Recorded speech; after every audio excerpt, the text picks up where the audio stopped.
नमस्कार दोस्तों, स्वागत है आपका आपके अपने YouTube चैनल चुन्नू जी के सेंटर पर। मैं राकेश कुमार राय और चुन्ना आपके लिए लेकर आया हूं मल्टीटास्किंग स्टाफ MTS ऑनलाइन परीक्षा 4/5/2023 में पूछे गए प्रथम पाली के पेपर को, जिसमें मैं आपको आज जीके पढ़ाने जा रहा हूं। ठीक है, तो चलिए स्टार्ट करते हैं। जीके के वीडियो को देखते हैं, जीके के प्रश्नों को देखते हैं।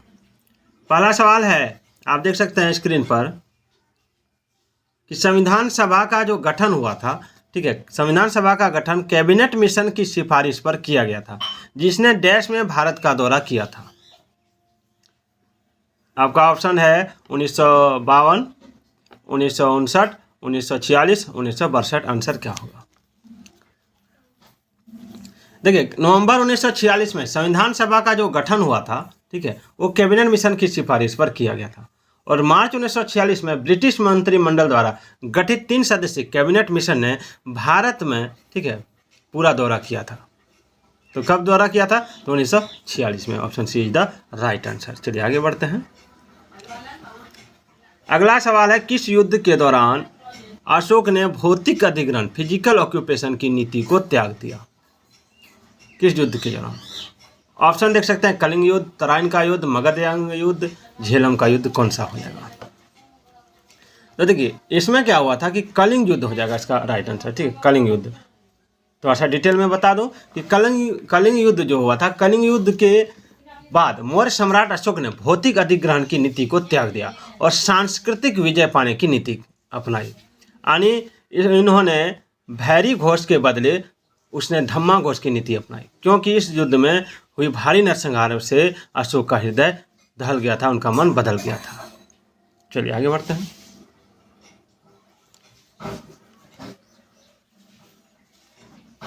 अगला सवाल है, स्वामी विवेकानंद के आध्यात्मिक गुरु कौन थे? स्वामी विवेकानंद के आध्यात्मिक गुरु। आपका ऑप्शन नरेंद्र दत्ता, गोपाल कृष्ण गोखले, आचार्य नरेंद्र देव और रामकृष्ण परमहंस। देखिए, बड़ा ही इंपॉर्टेंट सवाल है। स्वामी विवेकानंद के आध्यात्मिक गुरु जो थे वो रामकृष्ण परमहंस थे, यानी option D is the right answer. Option D, ठीक है।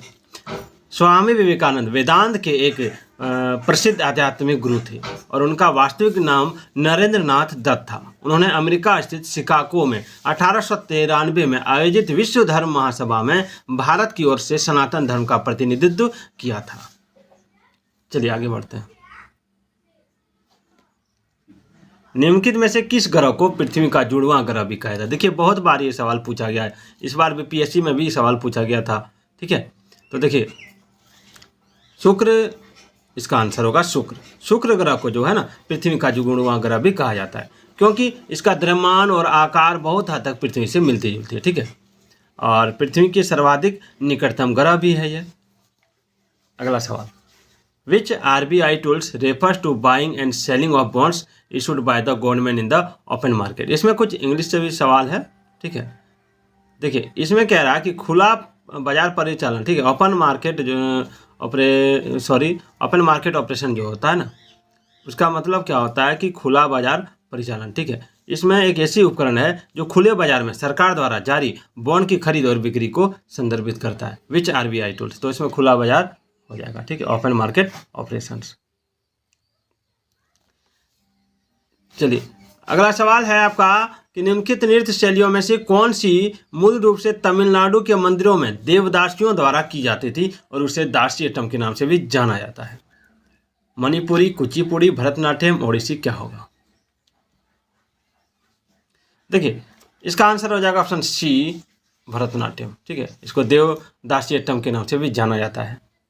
भरतनाट्यम एक शास्त्रीय नृत्य है जो मूल रूप से तमिलनाडु के मंदिरों में देवदासियों द्वारा की जाती थी, इसलिए इस नृत्य को दासियट्टम के नाम से भी जाना जाता है। चलिए आगे बढ़ते हैं। भारत में युगादि त्यौहार देश के उपलक्ष्य में मनाता है। देखिए, उगादि त्यौहार, भारत में उगादि त्यौहार जो होता है ना, नव वर्ष की शुरुआत के उपलक्ष्य में मनाया जाता है। ठीक है, और ये जो हर साल अप्रैल महीने में मनाया जाता है और इसे कर्नाटक, आंध्र प्रदेश तथा तेलंगाना राज्यों में मुख्य रूप से मनाया जाता है। ठीक है, यानी सी इज द राइट आंसर। चलिए अगला सवाल, खेलो इंडिया यूथ गेम्स का 5वां संस्करण वर्ष 2023 में कहाँ आयोजित किया गया? महाराष्ट्र, पश्चिम बंगाल, आंध्र प्रदेश या मध्य प्रदेश? देखिए इसका जो राइट आंसर हो जाएगा वो हो जाएगा मध्य प्रदेश। ठीक है, खेलो इंडिया यूथ गेम्स का 5वां संस्करण वर्ष 2023 में मध्य प्रदेश में आयोजित किया गया।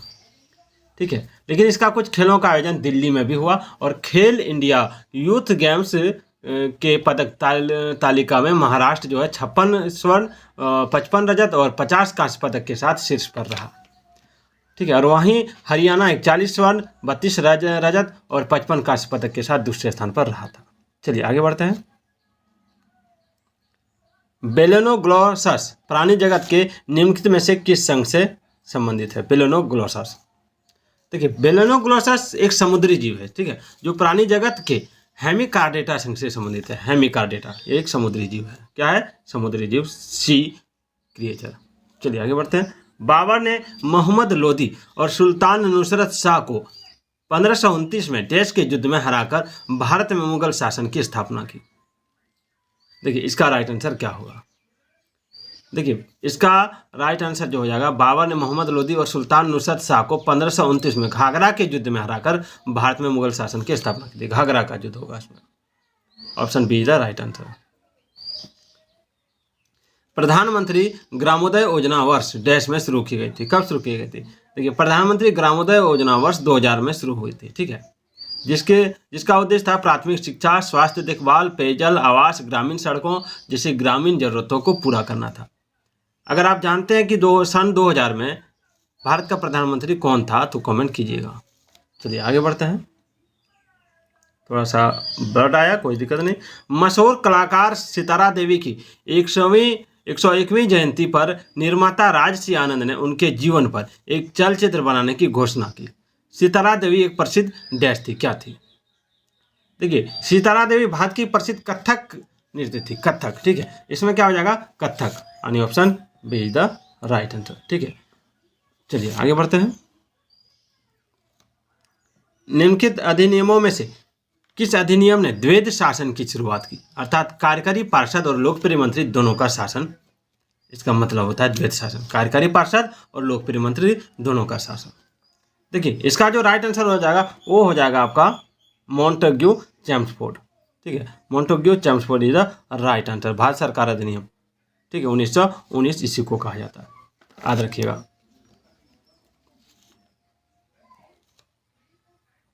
संगमरमर का रासायनिक नाम क्या है?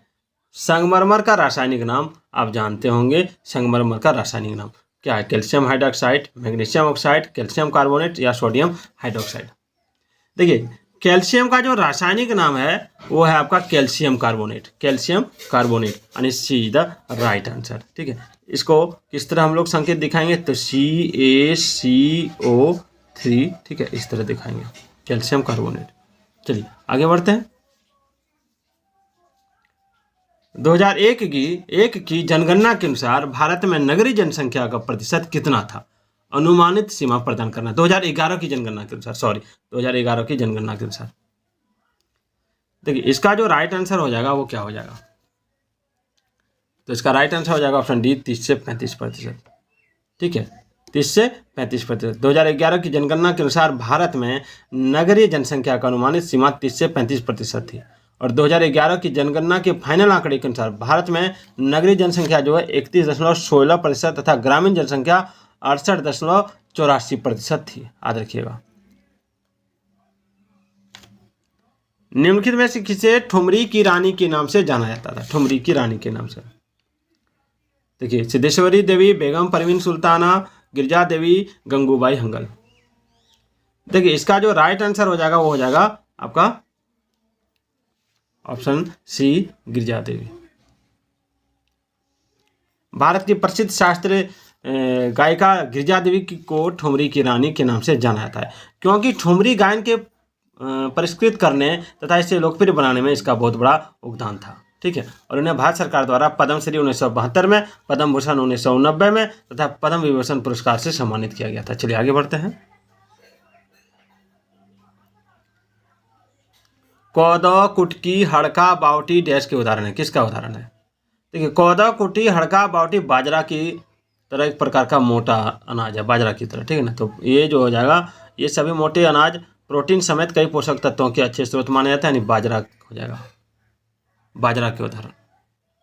चलिए अगला सवाल देखते हैं। अगर वीडियो पसंद आ रही है दोस्तों तो कमेंट जरूर कीजिएगा, और एक प्यारा सा लाइक भी कर दीजिएगा, ताकि मैं मोटिवेट हो जाऊं और एक से एक किताब से आपके लिए जीके कोई क्वेश्चन ला सकूं। निम्नलिखित में से क्या भारत के संविधान में संघ सूची के अंतर्गत आता है? संघ सूची के अंतर्गत देखिए, संघ सूची के अंतर्गत जो आता है वो आता है आपका प्रत्यर्पण, ठीक है, प्रत्यर्पण। 1 मिनट आप लोग लाइन में रहिएगा, थोड़ा सा काम आ गया है। हाँ चलिए, सवाल क्या था कि निम्नलिखित में से क्या भारत के संविधान में संघ सूची के अंतर्गत आता है? तो इसका आंसर है आपका प्रत्यर्पण। क्या है? प्रत्यर्पण, ठीक है, एक्स्ट्राडिशन। अब प्रत्यर्पण जो है भारतीय संविधान में संघ सूची के अंतर्गत आता है और सामाजिक नियोजन तथा बायलर समवर्ती सूची के अंतर्गत आता है, जबकि शराब राज्य सूची के अंतर्गत आता है, याद रखिएगा, ठीक है। इसमें जो बायलर है, ये बायलर किसके अंतर्गत आता है? समवर्ती सूची के अंतर्गत। और शराब जो है, शराब आता है आपका राज्य सूची के अंतर्गत। और सामाजिक नियोजन किसके अंतर्गत आता है? ये आता है आपका समवर्ती सूची के अंतर्गत, ठीक है।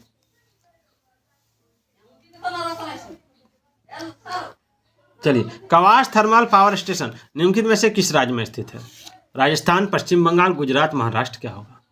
देखिए, Kawas thermal power station Gujarat राज्य के सूरत जिले में स्थित है और यह बिजली संयंत्र एनटीपीसी के गैस आधारित बिजली संयंत्रों में से एक है, इसको याद रखिएगा। चलिए, तो इसमें हो जाएगा आपका ऑप्शन सी, गुजरात। चलिए 20 नंबर सवाल है, निम्नलिखित में से किसने सुल्तान कप 2022 जीता? देखिए, सुल्तान जोहर कप 2022 जीता है। तो इसका आंसर हो जाएगा आपका option C, Bharat. Option C, Bharat.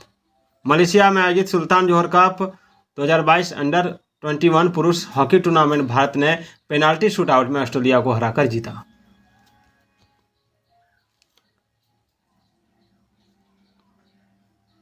चलिए, प्रतिस्पर्धा विधेयक, ठीक है, 2022 का उद्देश्य लेन देन के मूल्य के आधार पर विलय और अधिग्रहण को विनियमित करना है और यह कहता है कि 2000 रुपये करोड़ से अधिक के सौदे मूल्य वाले किसी भी लेन देन के लिए भारतीय प्रतिस्पर्धा आयोग की स्वीकृति आवश्यक होगी। तो मंजूरी में तेजी लाने के लिए प्रस्तावित कानून यह भी कहता है कि सीसीआई के लिए इस तरह के लेन देन पर आदेश पारित करने की समय सीमा 210 कार्य दिवसों से घटाकर डैश दिवस कर दी जाएगी। थोड़ा सा इसको मैं छोटा कर देता हूँ आपको।